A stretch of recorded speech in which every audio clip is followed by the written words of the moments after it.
나온 우리 성도님들을 주님의 이름으로 사랑하고 축복합니다. 이제 저의 첫 인사는 이렇게 머릿속에서 자동적으로 재생되어지고 있지 않으십니까? 앞뒤 옆을 바라보면서 함께 축복하면서 인사할까요? 주님의 이름으로 사랑하고 축복합니다. 네, 주님의 이름으로 사랑하고 축복합니다. 혹시 추신수라고 하는 야구 선수를 알고 계신가요? 저는 야구를 조금은 할 줄 알고 이렇게 야구를 이렇게 규칙을 알고 볼 줄은 아는데 제가 축구만큼 야구를 좋아하지는 않아서 축구만큼은 잘 모릅니다. 그러나 제가 추신수는 알아요. 유현진도 알고요. 그리고 한화가 최강이라는 것도 알고 있습니다. 네, 추신수라는 이 선수에 대해서 검색을 하게 되면 꼭 붙어 나오는 연관 검색어가 있어요. 혹시 뭔지 아시는 분 계십니까? 추신수라고 치면 그 추신수 아내라고 같이 연관 검색어가 뜨는 것을 볼 수 있는데, 이 하원미 씨라고 하는 추신수 선수의 아내는 둘이 20살 때 소개팅을 만났대요. 근데 6개월 만에 이제 결혼을 생각할 정도로 첫눈에 반했다고 합니다. 그래서 20살에 만나서 21쯤에 결혼을 한 거예요. 그런데 이제 추신 선수가 미국에 가서 마이너리그 시절에 굉장히 힘이 들고 어려울 때에 가장 든든한 버팀목이 누구였냐라고 하면 그 아내 하원미 씨라고 합니다. 그래서 한 번은 생활이 너무 어렵고 그 생활고에 시달려서 이제 이 선수가 너무너무 고민을 했나 봐요. 그래서 이것을 접고 한국으로 돌아갈까라는 것에 대한 고민을 깊게 할 때에 그 어린 아내가 그 남편에게 이 말을 했다고 합니다. 나중에 후회하지 말고, 나는 걱정하지 말고 지금 당신의 꿈을 쫓아서 나아가라, 이 말을 했대요.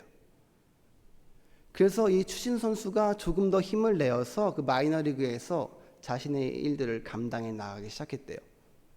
그 뒤는 우리가 잘 아는 것처럼 1,000억이 넘는 이제 자산을 소유하고 있는 거물이 되었습니다.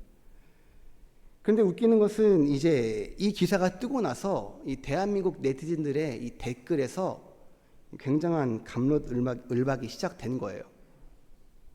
어떤 그 댓글로 싸웠냐면, 한 측은 이렇습니다. 나도 저런 아내가 있으면 추신처럼 성공할 수가 있다. 또 다른 쪽은 무엇일까요? 추신수가 내 남편이면 나도 그 정도 내조는 할 수 있다. 성도님들 생각은 어떠십니까? 그런 아내가 있으면 좋으시겠습니까? 아니면 저런 남편이 있으면 그 정도 내조는 밥을 굶어서라도 꿈을 밀어줄 수 있으십니까? 이 결과론적인 이 갑론을박은 아무런 소용이 없잖아요. 우리가 잘 아는 것처럼 거기서 그 댓글을 가지고 싸우고 있는 사람들은 아무것도 할 수 없는 사람들입니다. 예전에 익히 들어서 알고 있는 이 일화를 이번 말씀을 준비하면서 계속 생각하게 되었어요. 왜냐하면 이 아내는 남편이 그렇게 잘 될 줄 알고 그 내조를 한 게 아니기 때문에, 또 그 남편은 이 여자가 그렇게 내조를 해줘서 나를 성공시킬 여자라는 것을 알고 결혼하는 것이 아니잖아요. 그냥 그 둘은 부부로서 자신들에게 주어진 상황 가운데에 낙심하지 않고 정말 그렇게 될 줄로 스스로 믿고 자신들에게 맡겨진 일들을 최선을 다해서 감당하기 때문에 이 일화가 계속 기억이 남나 봐요. 오늘 말씀의 제목을 한번 주보를 보고 함께 읽어볼까요? 말씀의 제목입니다. 시작. 나는 만족합니다.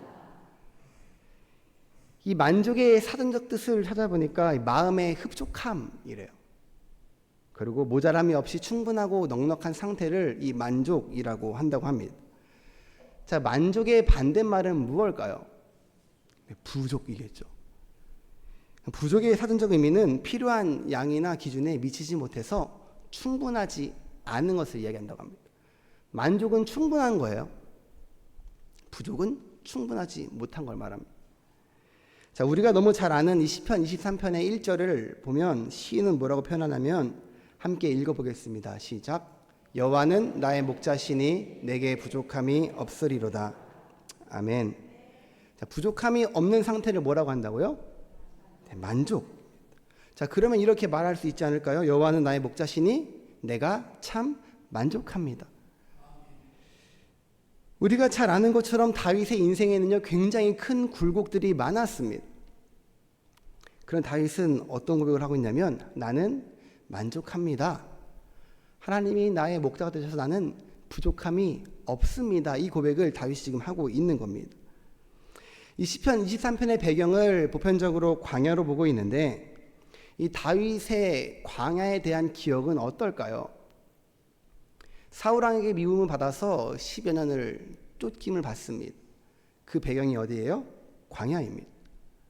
또 왕이 되었을 때에 아들 압살롬이 반역을 일으켜서 다윗을 쫓아가죠. 다윗은 도망을 갑니다. 그 배경 또한 광야입니다. 근데 이 광야에서 다윗은 어떤 고백을 하고 있냐면, 나는 만족합니다 라는 고백을 하나님께 드리고 있는 거예요. 어떤 이유에서 다윗이 만족하고 있다고 했습니까? 여호와는 나의 목자가 되어주시니 나는 부족함이 없습니다. 만족합니다 라는 고백이에요. 상식적으로 보면 광야는 모든 것에 결핍이 있는 장소입니다. 사람의 생각으로 광야에서 절대 만족할 수 있는 것은 더위 정도일 거예요. 충분한 더위가 있지만 그것이 우리에게 만족이 될 수는 없습니다. 그런데 다윗은 부족함이 없다면서 하나님을 높이고 있어요. 어느 하나 만족할 수 없는 부족함만 있는 곳에서 내가 부족함이 없다라고 하는 것은 역설적으로 그곳에서 나를 만족하게 하시는 분은 크신 힘이 있으신 하나님이십니다라는 고백이 된다는 사실입니다. 하나님이 목자가 되시면 다윗은 양이죠. 그래서 목자는 이 양을 보호하고 또 인도하고 양에게 공급하여 주고 양의 모든 것을 책임져 주는 존재로 우리는 알고 있습니다. 그래서 1절을 조금 더 미래 확신적으로 보게 되면, 여호와께서 나의 목자가 되시는 한 나는 그 어떤 궁핍도 경험하지 않을 것입니다 라는 고백이 된다는 사실입니다. 자, 그럼 광야에는 어떤 위험과 또 어떤 부족이 있을까요? 또 하나님은 그 광야에서 어떻게 자신의 양들을 보호하고 인도하고 공급하고 책임지실까요? 한번 2절을 함께 읽어보겠습니다. 본문 2절입니다. 시작.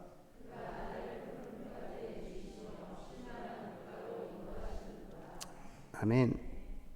23편은 굳이 안 띄워도 다 암송할 수 있으시죠? 양이라고 하는 동물은 자신의 배가 불러서 만족이 되기 전까지는 눕지 않는다고 합니다. 그래서 양떼들이 푸른 이 풀밭에 눕는다는 것은 굉장히 배가 부르고 만족한 상태를 말하는 거예요. 그래서 하나님 안에서 완전한 만족감을 지금 시인은 표현하고 있다는 사실입니다. 그런데 광야에서 이 양떼들이 만족함을 느낄 정도로 풀을 뜯는 것이 흔한 일일까요? 광야는 모든 것에 결핍이 있는 곳이라고 했어요. 이 광야에서 이 양떼들이 배가 부르게 만족하게 풀을 뜯는 것은 극히 드물겠죠. 하지만 그 양떼들의 목자가 능력이 있다면 그것은 어려운 일은 아닐 것입니다.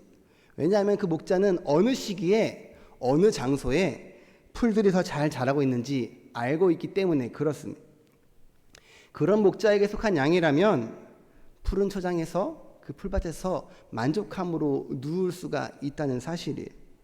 이 여름 건기에는 풀들이 메말라 있지만 이 겨울철 우기가 되면 그 메말라 있던 그 풀들이 그 뿌리로 인하여서 싹을 틔우고 푸른 풀밭을 이루는 그곳에 양들이 누울 수 있다는 사실입니다. 이 푸른 풀밭을 공급하는 목자 뒤에는 인도하는 목자가 나오십니다. 어디로 인도하냐면 쉴만한 물가로 인도하는 목자예요. 이 광야에서 지치고 힘든 양들에게 꼭 필요한 그 쉴만한 물가로 인도하시는 목자입니다. 이 목자가 양을 칠 때는 두 가지 방법으로, 두 가지 모습으로 양을 친다 그래요. 첫 번째 방법은 무엇이냐면 양들을 앞으로 보내고 뒤에서 따라가는 경우, 또 한 가지는 앞에서 양들을 이끌고 가는 경우인데, 양들을 앞으로 보내고 뒤에서 따라가는 경우는 이제 넓은 장소에서 그 어떤 방해물과 위험성이 없을 때에 목자는 양들을 보내고 뒤에서 천천히 따라간다고 합니다. 그런데 어떤 위험이 있거나 특별한 장소로 이동할 때에는 그 목자가 앞에서 양들을 부르면서 이끌고 나아간다는 거예요. 오늘 본문에서는 어떤 목자의 모습입니까? 이끌고 나아가는 목자의 모습이에요. 어디로요? 쉴만한 물가로 이 양들을 이끌고 나아가는 이 목자를 우리는 볼 수 있습니다. 내가 사랑하는 양들을 그 책임감으로 인하여서 내가 알고 있는 그 물가로 가서 쉬게 해주고픈 그 모습이에요. 그 모습을 한번 상상해 보시겠습니까? 우리가 흔히 알고 있는 액자에 적혀져 있는 시편 23편에 나오는 목자의 모습이 바로 그 모습입니다. 저는 그 광야나 사막을 가보지 못해서 실제로 이 광야가 어떠한지는 느껴보지 못했지만 요즘 여름철 날씨를 보면요, 굉장히 더위가 심해져서 요즘 한국의 날씨 정도가 그때 광야의 날씨이지 않을까. 이 나아가면 숨도 못 쉬고 이 살이 타들어가는 것 같아서 외출 자제력이 떨어질 정도 한국이 많이 더워졌는데 그 정도 날씨가 되지 않을까 싶을 정도로 기후변화가 심해졌습니다. 광야는 굉장히 고온, 건조한 기후가 계속되는 곳이에요. 낮에는 40도가 넘는 기온이 유지가 되고 있고 굉장히 건조합니다. 그래서 그늘이 없으면 그 숨조차 쉬기 힘든 그 온도가 계속 된다는 거예요. 그래서 극도로 이 건조한 평야에 있다 보면, 이 광야에 있다 보면 이 사람이 자기도 모르게 이 피부에서 수분이 증발해서 극심한 갈증을 느끼게 된다고 합니다. 그런 환경에 있는 양들은 어떨까요? 쉽게 지치지 않겠습니까? 그래서 삶의 어려운 시기를 사람들은 흔히 광야에 있는 것과 같이 표현을 하고 있습니다. 그래서 광야 같은 삶을 살아가는 순간에는 숨조차 쉬기 힘든 어려움을 우리는 느낄 때가 있습니다. 우리가 광야라고 표현하는 그 상황이 되게 되면 그 상황이 내 숨을 조여오는 거예요. 너무 답답해서 너무 힘들어서 숨 쉬는 것조차 불가능하다고 느껴지는 그 어려움이 우리 가운데 있다고 하는 것입니다. 그때 목자 되신 하나님은 우리에게 어떻게 해주시는지 3절을 함께 읽어보겠습니다. 본문 3절입니다. 시작. 내 영혼을 소생시키시고. 아멘. 이 목자가 되신 하나님은 지쳐있는 나의 양들에게, 나의 자녀들에게 영혼을 새롭게 해주시는 분이세요. 이 영혼으로 번역된 히브리어 이 네피시의 기본적인 의미는 숨, 호흡이라는 의미인데, 자, 우리의 신체를 보면 어떻습니까? 우리가 숨을 쉼으로 인하여서 우리의 모든 그 신체 기관들이 이 신진대사가 활발하게 돌아가지 않습니까? 숨을 쉬지 못하면 우리의 모든 기관은 다 멈추게 될 거예요. 우리의 영혼은 어떨까요? 하나님이 성령을 통하여서 우리에게 호흡하여 주시지 않으면 우리의 영혼 또한 마찬가지로 모든 그 기관들이 멈추게 된다는 거예요. 하나님은 그 영혼을 소생시키시는 분이십니다. 근데 우리가 삶 가운데에서 숨조차 쉬기 힘든 그 상황 가운데에는 우리에게 길이 보이지 않잖아요. 앞이 보이지 않아요. 어디로 갈지 모르는 상황이 우리 가운데에 펼쳐지게 될 때에 우리는 어떻게 해야 할까요? 시편 119편 5절을 함께 읽어보겠습니다. 105절입니다. 시작. 주의 말씀은 내 발의 등이요 내 길의 빛이니. 아멘. 우리가 숨조차 쉬기 힘들어서 앞을 바라보지 못할 때 하나님은 내 발에 등이 되어주십니다. 내 길에 빛이 되어주셔서 나를 하나님이 원하시는 길로 인도하여 주시는 분이에요. 내가 하나님께 길을 구할 때. 이 광야의 길은요, 이 모래바람이 한번 훅 불고 나면 사라지고 만대요. 이 사람들이 다닌, 이 양들이 다닌 길의 발자국이 모래바람 하나에 사라지고 만다는 것입니다.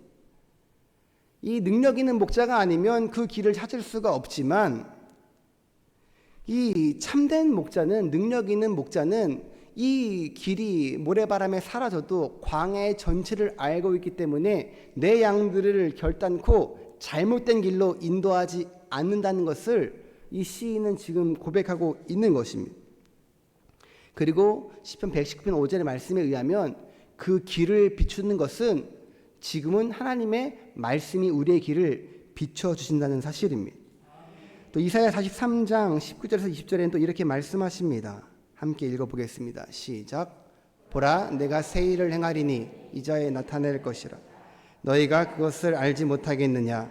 내가 광야의 길을 사막의 강을 내리니 장차 들짐승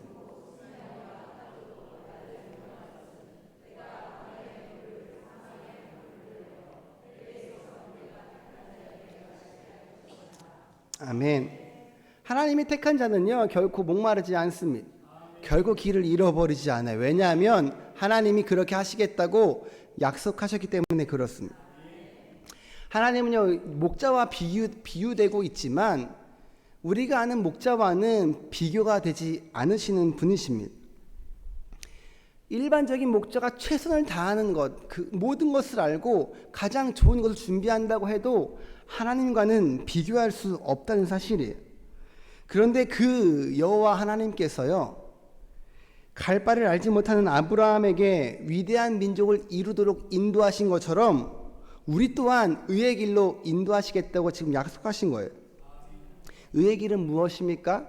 하나님의 뜻에 따라 바른 길을 순종하는 길을 살아가는 것을 말합니다.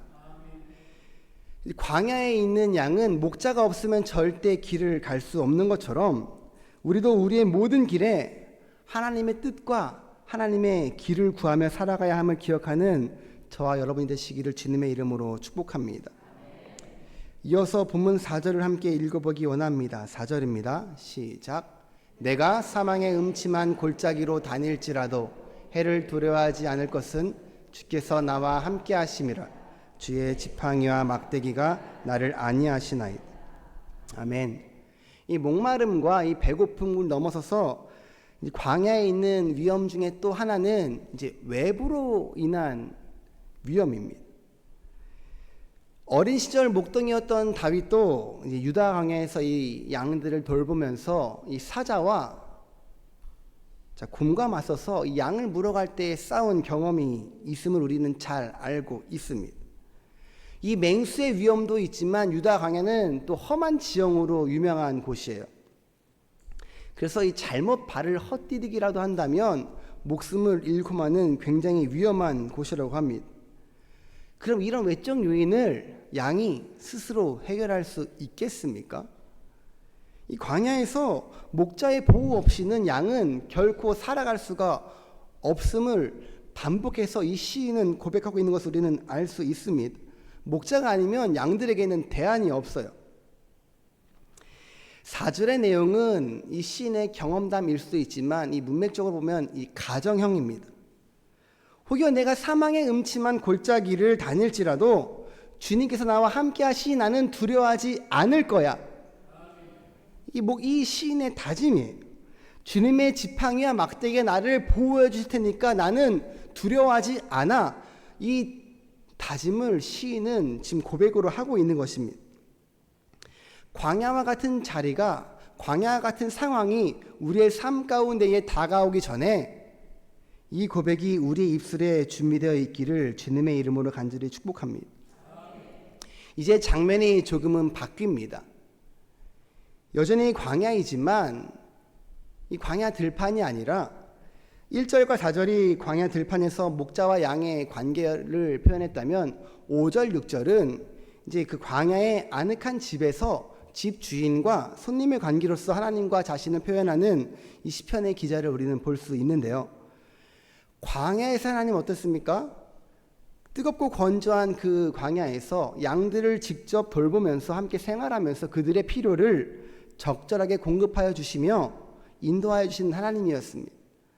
자, 그럼 5절에서 6절의 하나님은 어떠신지 함께 읽어보겠습니다. 5절, 6절입니다. 시작. 내게 상을 차려주시고 기름을 내 머리에 부으셨으니 내 잔이 넘치나이다. 내 평생에 내가 여호와의 집에 영원히 살리로다. 아멘. 이 시편 23편 전체를 이해하려면 이 당시 또 유목, 또 목축 문화를 우리가 잘 알고 있어야 합니다. 이 집에서의 모습이라고 했는데 이 손님을 맞아들이는 집은 크고 고급스러운 저택을 이야기하는 것이 아니라 아까 말씀드린 것처럼 광야에 있는 아늑한 집이에요. 유목민들이 거주하는 그 천막을 생각하시면 될 것 같습니다. 하지만 23편에서 강조하고 있는 것은 이 집의 외형적인 모습이 아닙니다. 얼마나 집이 크고 얼마나 훌륭한 인테리어를 갖췄으며 얼마나 편리한 집인가를 말하는 것이 아니라 하나님과 우리와의 긴밀하고 친밀한 그 관계성을 이야기하고 있는 것을 우리는 잘 알아야 해요. 또 이 광야의 목축 문화는 손님을 대접하는 일을 그 무엇보다 소중히 여기는 것을 그들의 덕목으로 삼고 있습니다. 왜냐하면 광야와 같은 그 위험한 곳에서 나그네를 잘 돌보지 않는다면 그 나그네의 생명이 위험해질 수 있음을 알고 있기 때문에 그래요. 그래서 그들은 나그네를 돌보는 것을 굉장히 중요한 덕목으로 삼았습니다. 또 이스라엘 백성들 또한 나그네를 대접하는 것을 얼마나 중요하게 강조하였는지 성경에도 나오고 있는데 그 이유는 출애굽 당시에 이스라엘 백성들이 광야에서는 나그네로 있었기 때문입니다. 출애굽기 22장 21절을 함께 읽어보겠습니다. 함께 읽습니다. 시작. 너는 이방 나그네를 압제하지 말며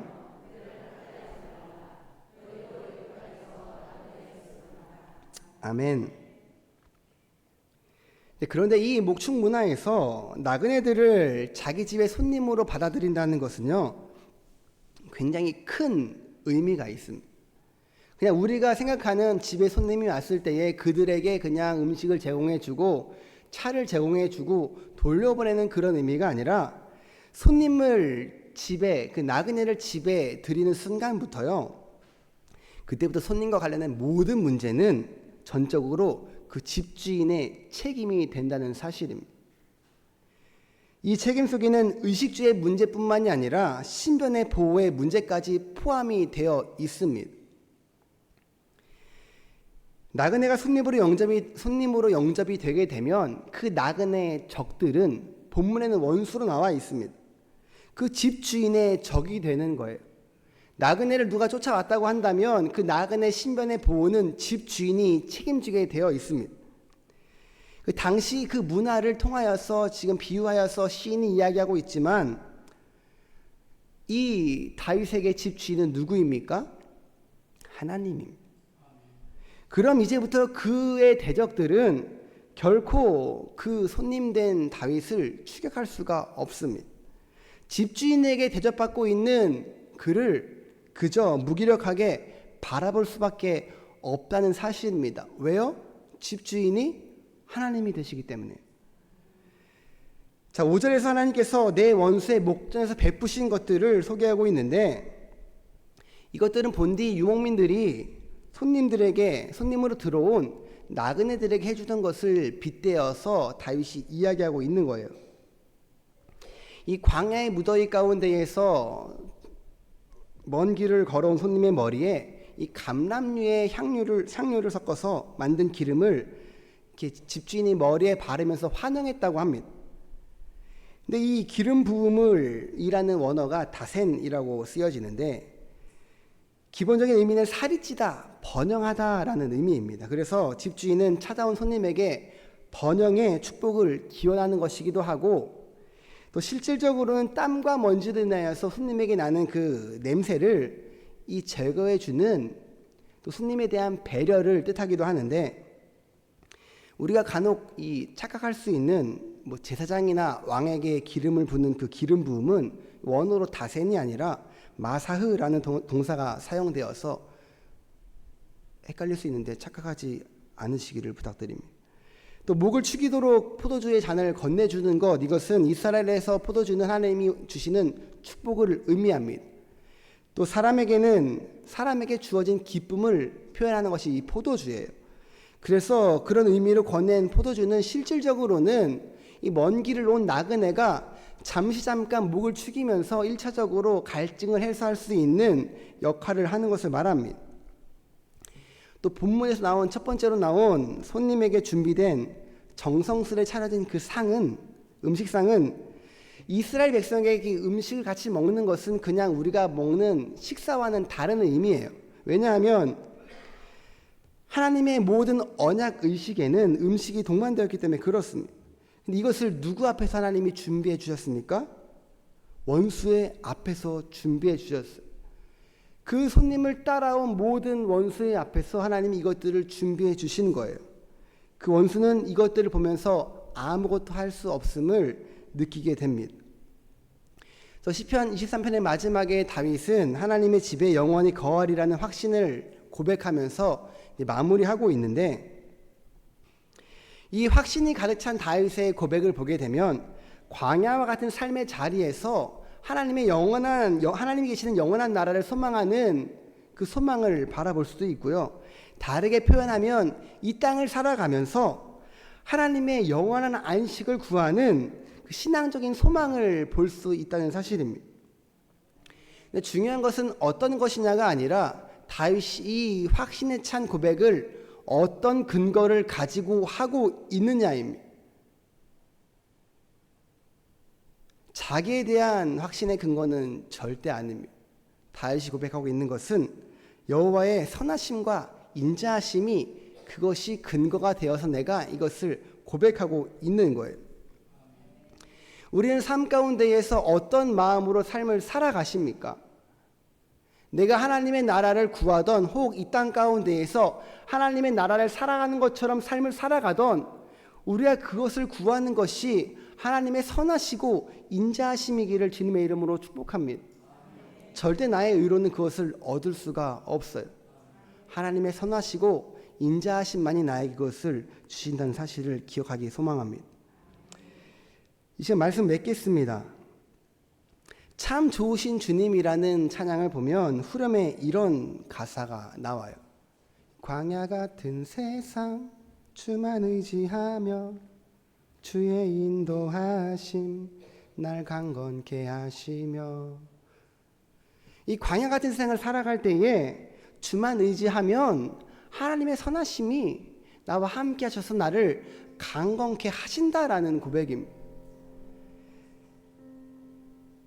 우리가 시편 기자의 그 문화와 생활을 잘 이해하지 못하면요, 여호와는 나의 목자 대신 내가 부족함이 없습니다, 이 고백이 그냥 우화가 아니라 정도밖에 될 수 없는 거예요.